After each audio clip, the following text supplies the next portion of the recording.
zeigen, wie ihr eine Logitech Z5500 hackt. Das heißt, ihr baut sie einfach mal selbst zu einem aktiven Subwoofer um. Wer die Anlage von Logitech kennt, ja, TRX zertifiziert, eigentlich ein super Ding. Das Problem bei den Teilen ist einfach nur, dass die Panels ganz schnell kaputt gehen. Ja, ich meine, so ein Teil habe ich jetzt irgendwie letztens für 250 € geschossen, nochmal neu für Schlafzimmer. Ja, und die alte werde ich jetzt modifizieren, dass ich sie mir dann wieder in mein Wohnzimmer bauen kann, als aktiven Subwoofer. Naja, und das Ganze werde ich euch jetzt zeigen. Also, viel Spaß! Wenn ihr zu diesem Video gefunden habt, dann werdet ihr bestimmt, genauso wie ich, jetzt so ein Panel haben, was nicht mehr funktioniert. Vielleicht wird es noch leuchten oder so, hier unten, oder das Licht, aber sonst wird wahrscheinlich nicht viel mehr damit passieren. Ja, was viele wahrscheinlich nicht wissen, ist, dass der Subwoofer, der dabei ist, trotzdem immer noch funktioniert. Das heißt, man kann das Kabel, was hier hinten dran ist, den Stecker kann man so umbauen, dass man die Anlage nachher trotzdem noch über einen Cinch oder Klinkenstecker mit einem Computer oder einer Anlage verbinden kann. Ja, das Ganze werde ich euch jetzt zeigen. So, ich erläutere euch nochmal eben, wie die einzelnen Belegungen sind und welche Pins oder welche Stecker oder welche Kabel für euch denn überhaupt von Relevanz sind. Also relevant sind für euch einmal der Pin 1, dann Pin 2, Pin 3, Pin 4, Pin 5, 6, 7 und 8 sind sehr wichtig, Pin 9, ja, Pin 10, 11 und 12 sind nicht wichtig, dann haben wir Pin 13, der ist auch sehr wichtig, 14 und 15 sind auch nicht wichtig. Okay, ich erkläre euch auch mal eben die Belegung. Also ich in meinem Fall benutze jetzt den Pin 2, das ist der Subwoofer-Eingang, und benutze den Pin 13. Diese beiden sind sozusagen der Eingang. Das heißt, das Ganze würde dann hinten bei euch in den Verstärker in den Subwoofer-Ausgang kommen. So, Pin 6, 7 und 8 sind auch sehr wichtig. Diese Pins müssen nämlich mit Pin 13 verbunden werden und geben so die Spannung auf die Endstufe. Wenn diese Pins, also 6, 7 und 8, nicht mit 13 verbunden sind, wird das Ganze nicht funktionieren. So. Die restlichen Pins, die ich jetzt nicht in meinem Fall brauche, die werde ich euch auf jeden Fall gerne noch aufschreiben, wofür sie da sind. Damit könnt ihr halt die anderen Lautsprecher, wenn ihr die benutzen möchtet, an der Box auch noch verwenden. Ich in meinem Fall tue das nicht, daher gehe ich da jetzt auch nicht näher drauf ein. Ich mache aber gerne nochmal ein Video, das müsst ihr mir dann einfach nur als Kommentar reinschreiben. So, als nächstes bauen wir jetzt den Subwoofer auseinander und wie das geht, werde ich euch jetzt zeigen. So. Als erstes müssen die Schrauben hier ringsherum entfernt werden. Diese sind mit Kreuzschrauben versehen.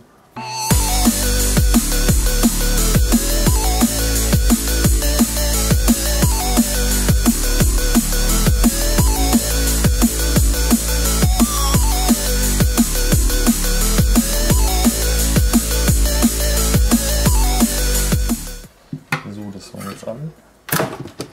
Einen leichten Zug unten.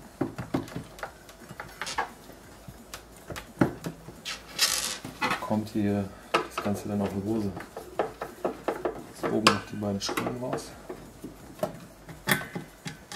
Und löst sich das Ganze.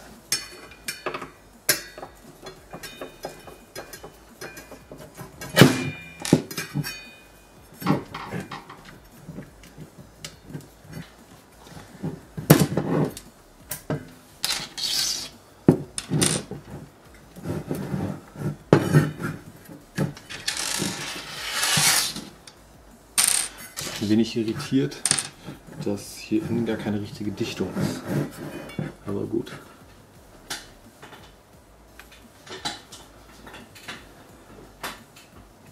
Ja, das ist das Ganze jetzt von innen. So, an dieser Stelle sitzt jetzt hier der Eingang, den ihr vorhin schon mit dem Kabel gesehen habt. Der kommt genau hier an.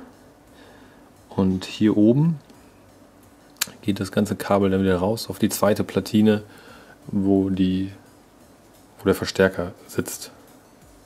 Hier unten, hier werden wir dann nachher die Kabel anlöten. Also das heißt dann eher hier.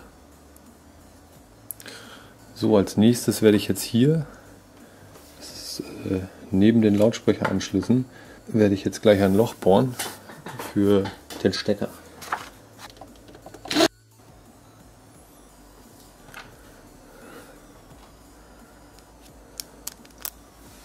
So, jetzt wird der Stecker eingesetzt.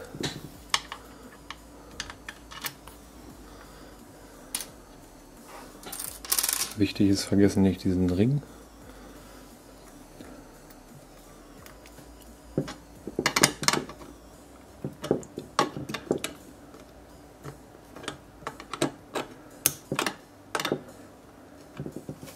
So, jetzt ist er fest. Das Ganze sieht dann so aus.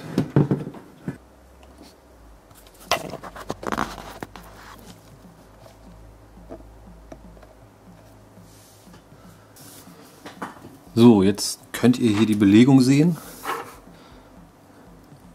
Der Subwoofer-Eingang ist hier auf diesem Pin.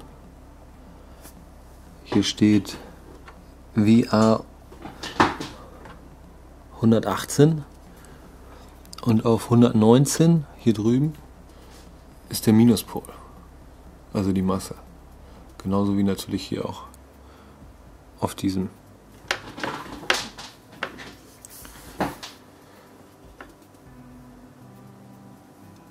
Welche noch wichtig sind? 6, 7 und 8.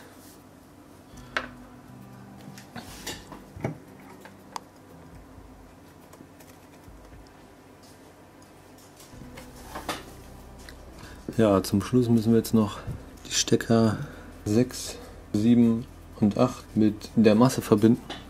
Das heißt mit dem Grün. Das sind jetzt hier die Kabel Weiß, Blau und Orange.